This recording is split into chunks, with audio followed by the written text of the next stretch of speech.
Hey everyone, how you doing today? We are doing our expert series and we've got Rylas today. How you doing, buddy? Hi, doing good. Good. Let's Glad remind to be back. folks. Thank you, buddy. Let's remind folks who you are, what you do, how do you play in this kind of world of real estate? Yeah, so who am I? I'm a probate and estate planning attorney by trade in Arizona and California. So I got introduced to real estate. I would say my perspective is always wanting to liquidate real estate when it's Right. got to split five ways. And then I've kind of gotten a part of the wholesaling world a little bit. Hmm. I'm a student of your course Yep. to learn my market. And this weekend, I was out knocking some doors, doing some of the wholesale side. So that's kind of how I Wow. play in this game.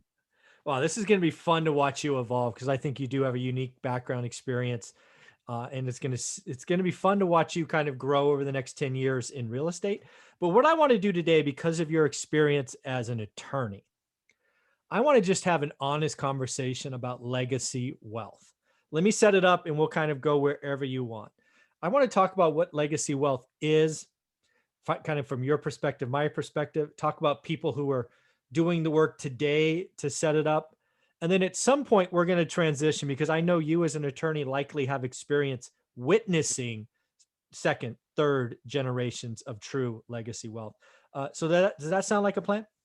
Yeah, sounds great. Excellent. So when I think legacy wealth, the first thing that hits my mind is it's a sexy social media term, right? Nobody wants to say they want to be rich or greedy or whatever. They're like, I'm doing all of this for my legacy.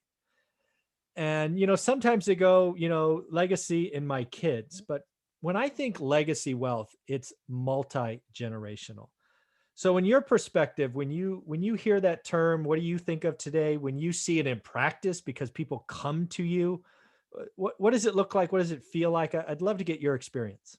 Yeah. So when I hear the term legacy wealth, the first thing I think of is what we call a dynasty trust, a generation Ah, skipping trust, which is the tax term.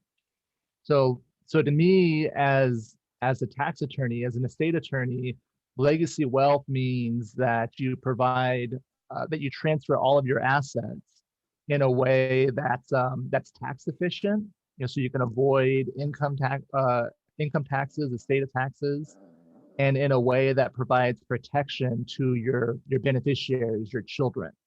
So you can choose when they can be in charge and how much they can control it.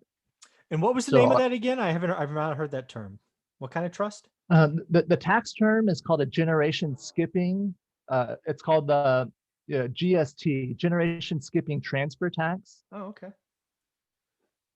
Very And cool. the idea of that, the GST, Hmm. is that Uncle Sam and the government, they want to tax every generation, right? So Okay. when you pass away, Michael, they want to tax your estate then, Yep. and then when it goes to your children, they want to tax it when they pass away, and so on and so on.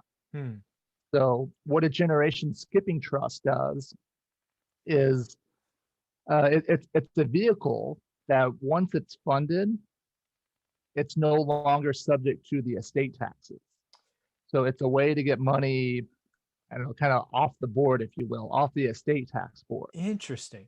So, again, as admitted earlier, it's the first time I've heard this or thought about it. I just want to make sure I understand the word, right? Generation skipping trust. So, my situation, if I were to pass on, would it really skip a generation? Meaning it wouldn't go to my daughter, it would go to her daughter, or is it Teresa, which is my daughter's, the next generation? It can go straight to your daughter, Okay, but it splits the taxes. got it.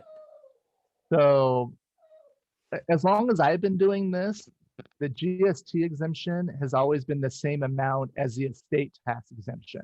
Okay. Currently 10 million adjusted for inflation. Hmm. Um, it may have been different at the time, but so if you have someone, let's just use 10 million, and Okay. let's say they had, let's say it was a $15 million estate, they can pass 10 million of their estate into this generation skipping trust. Okay. So that way, when the kids inherit that, it's no longer subject to the estate tax.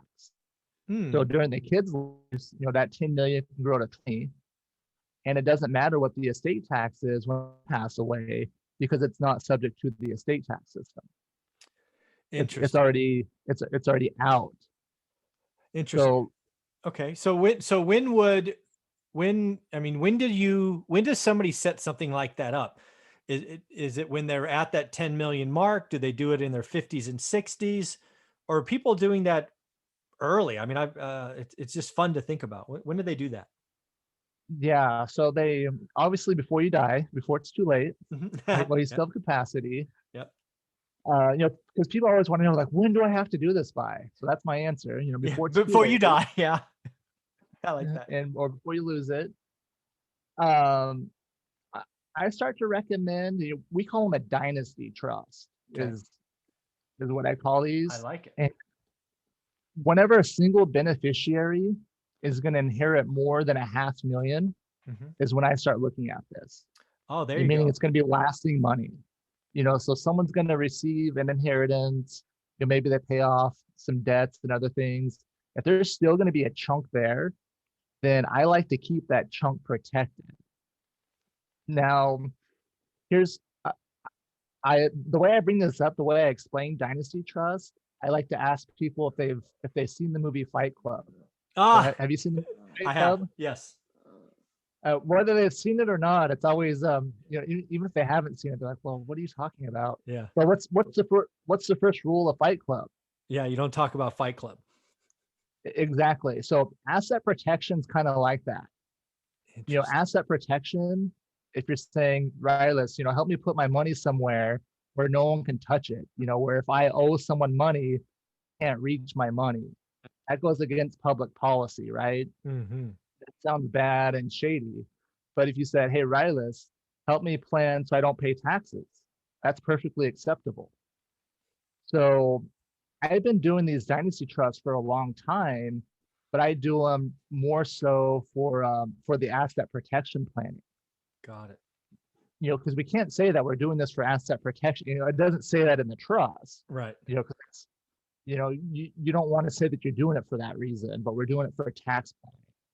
Got it. So I when you like that. said, what was the term you used? Legacy wealth. Yeah. Legacy wealth. Yep. So when I think legacy wealth, I think of a juicy dynasty trust. Okay. And I've seen these set up by, grandparents and great grandparents. Yep. So now, the, grandchildren, they're getting the benefit. And I've seen these funded where, sometimes they have a bunch of real estate, maybe a bunch of different LLCs that are paying income and this and that. Um, and then those kids, the beneficiaries, can use it during their life.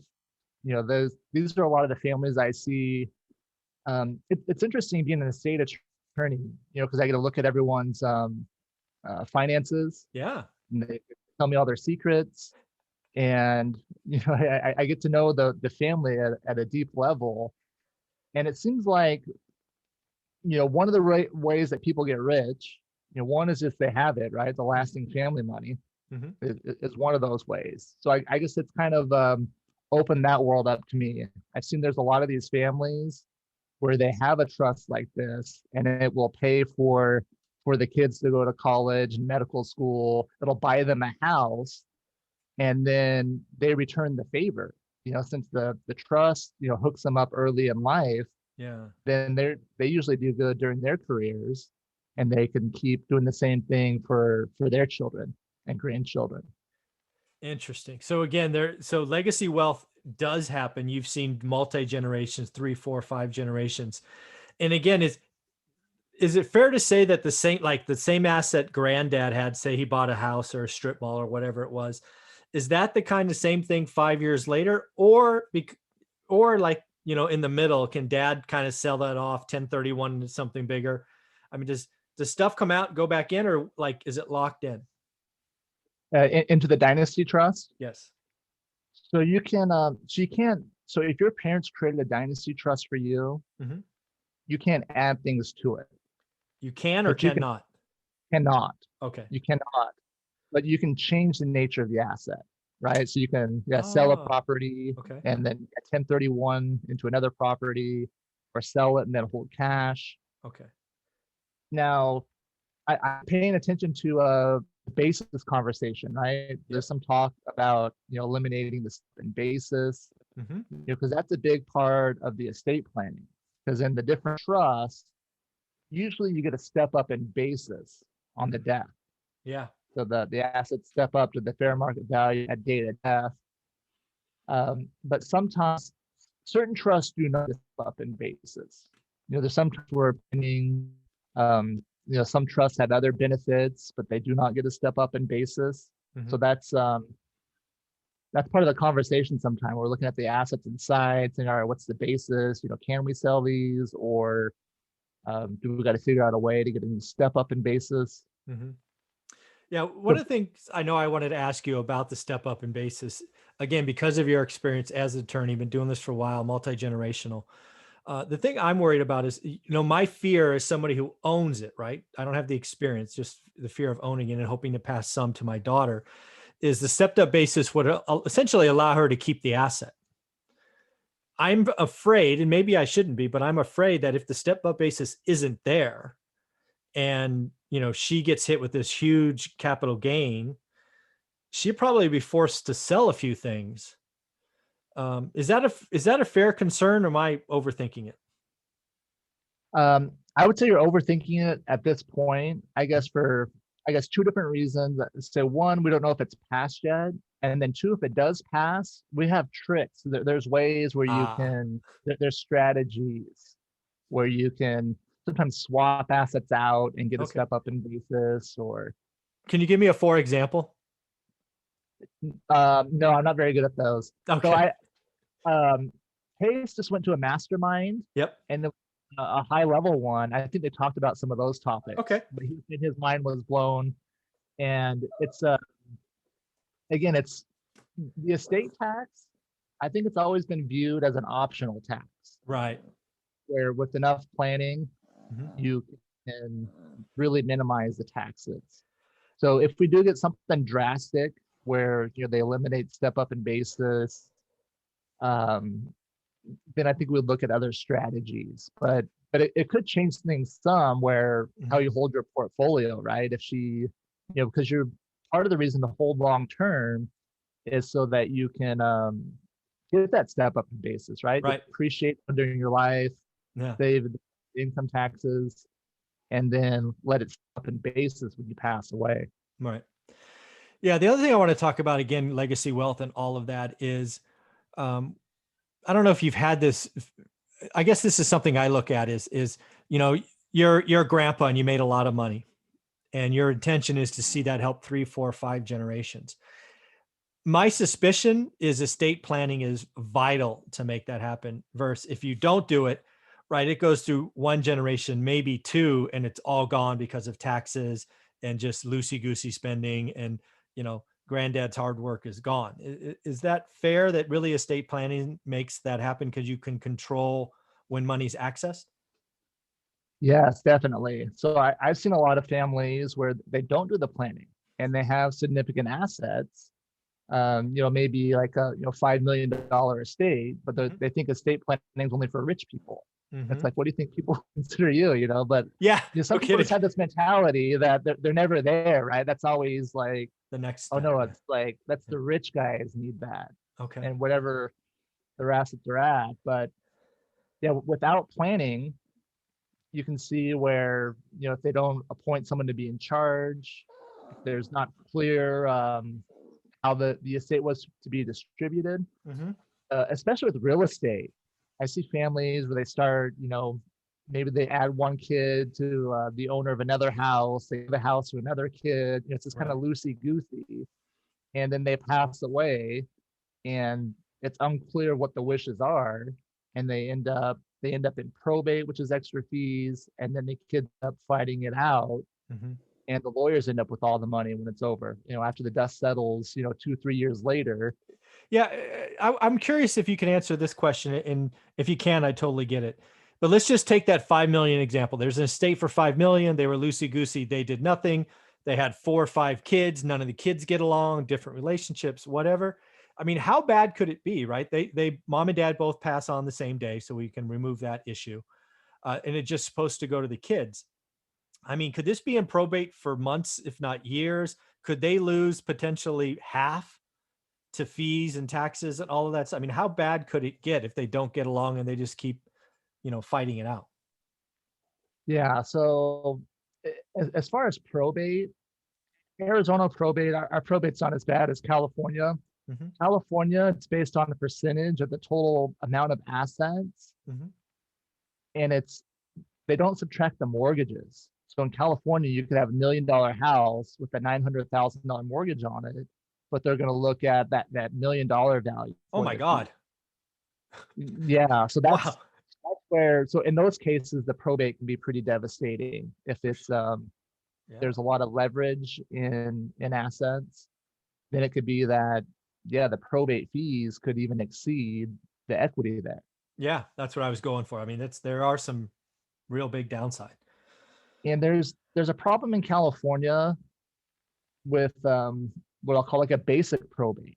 If it's just one house that you need to do. I hate doing California probates because you got to show up just to get appointed. They have a hearing Mm. before they appoint someone to serve as a personal representative. And it's probably better now that they're doing things virtually, but there's just a lot of steps to go through, and it just takes so much time, Mhm. and it's not worth the probate fees. If it's just a small asset. Right. So there's a lot of times where I see there's like one property that people need to collect, but the hoops to jump through are just not worth it. So Yeah. So there's a lot here, folks. Rylas, how could they get a hold of you if they're in California, Arizona? They want to have a discussion around estate planning. Again, this dynasty trust is something I need to look into myself to see where Olivia and I go with that, perhaps. yeah, so you can go to danalegalhelp.com is my website, and then you can find our number there. So that's the best place. I also have a lot of videos there too. So I think I have one like what is a dynasty trust, like a little Perfect. thing breaking it out. But that's something to ask your attorney to see if you already have something like that. They might not call it a dynasty trust. They may call it a descendants trust or Yeah. something along those lines. But the tax term is generation skipping trust. Generation skipping trust. Okay. I'll have to look that up. Go pull out my trust paperwork. Yeah, and some attorneys are of the mentality of, look, right now a married couple they can pass 20 million, so that's an estate planning thing, or that's an estate tax thing. You Mhm. don't need it. But going back to the Fight Club example, Yeah. right now the estate tax exemption's high, but we don't know if it's going to be lower in the future or I'm where going it's to going to guess it's be. lower in the future. That's my guess. Yeah. Has there been any proposals on that? Any Oh, of I suspect that'll be a year 2, year 3 conversation. I think the new administration has a few more things to worry about, but it's coming. That's what I think.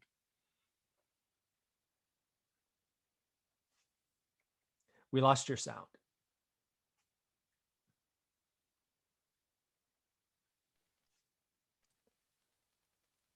Can you hear me now? Yep, we can hear you. I don't know what happened. There you go. I lost your sound. I can hear you though. You're good. Okay, can you hear me? Yep. How you doing? Okay. All right. What were we saying? Oh, the exemption. I think it'll probably go back to the $5 million Yeah, level. me too. But I don't know. I was really surprised that it got doubled from 5 million to 10 million, Mm-hmm. because even at $5 million, and then there's this concept called portability, Mm-hmm. which means a married couple, your spouse's exemption against the death tax is portable, Mm. even without a trust. So it used to be you had to do the A-B trust. Did you hear those? Or maybe Yeah. you have one of those where the trust had to split, do an A and the B. Yep. That was all to get 2 exemptions against the death tax. Ah, okay. But now with just a regular trust, or even without a trust, a married couple has 2 exemptions. Okay. So, but one of the big ways that planning has changed, we used to do what's called an A-B trust. That's the common name for it. Now we do what's called an AC trust. It's Oh, just a little bit different, but it has to do with basis. okay. And depending on the size of the estate and what the current laws are at. Because the portability, so you can elect and use your spouse's exemption against the death tax in the future. And if there's assets that are still going to appreciate during their life, that's usually a good way to go. So you can keep them all in the C trust, they would get a second step up in basis on the second death. Wow. And then use the exemption, the two exemptions. Now, we've had estates where, if they max out the exemption amount, so this was, so I had estates before it doubled and had this portability where they had it maxed out. They were over $10 million. So it was better to make it what we call a B trust, where it uses the exemption going in and then all the appreciation, during the life of the second spouse is estate tax free, but it does not get another step up in basis in the B trust on the second death. Yeah. So folks, what I would say here is there's so many things to consider. If you're really doing the work for Legacy Wealth, these are conversations you need to be having. I strongly recommend reaching out to Rylas if you're in California or Arizona. And if you're not, go to his website and watch the videos, right? He's going to share with you what's going on, things to think about. He's already shared stuff on this show that I didn't know about, which is pretty cool. So Rylas, any closing thoughts on this concept of legacy wealth? Yeah, I'd say just get started with the plan. Just get started with a good revocable trust, and then that can grow with you over time. So I have a lot of clients where I'll tell them the idea of the dynasty trust, but they may not be ready for it yet. Maybe they're close. Right. And I say, hey, just plant some seeds. When you come back and see me in the next 5 years, you're probably going to want to add it at that time. But right now, it's probably not worth the extra expense, but something to watch. Yeah. Again, working with somebody who, like yourself, who has the vision of what's coming. And again, the generations or every decade, right? Life gets better. You do more things. That's a tremendous planning exercise. So I think that's a great idea. Yeah, it's really cool just to see those families and to see the foresight, right? To see how, someone, 3 or 4 generations ago, how they, were, they thought to plan for their family. And maybe their friends at the time, were saying, oh, that's overkill. Why are you spending all this money on lawyers and this and that? But they've saved that and a lot more for their family. Very cool. Well, Rylas, thank you very much for this. This is a hot topic I see out in social media, so I'm glad we hit it with the truth bomb, if you will. Yeah, thanks, Michael. You got it, bud.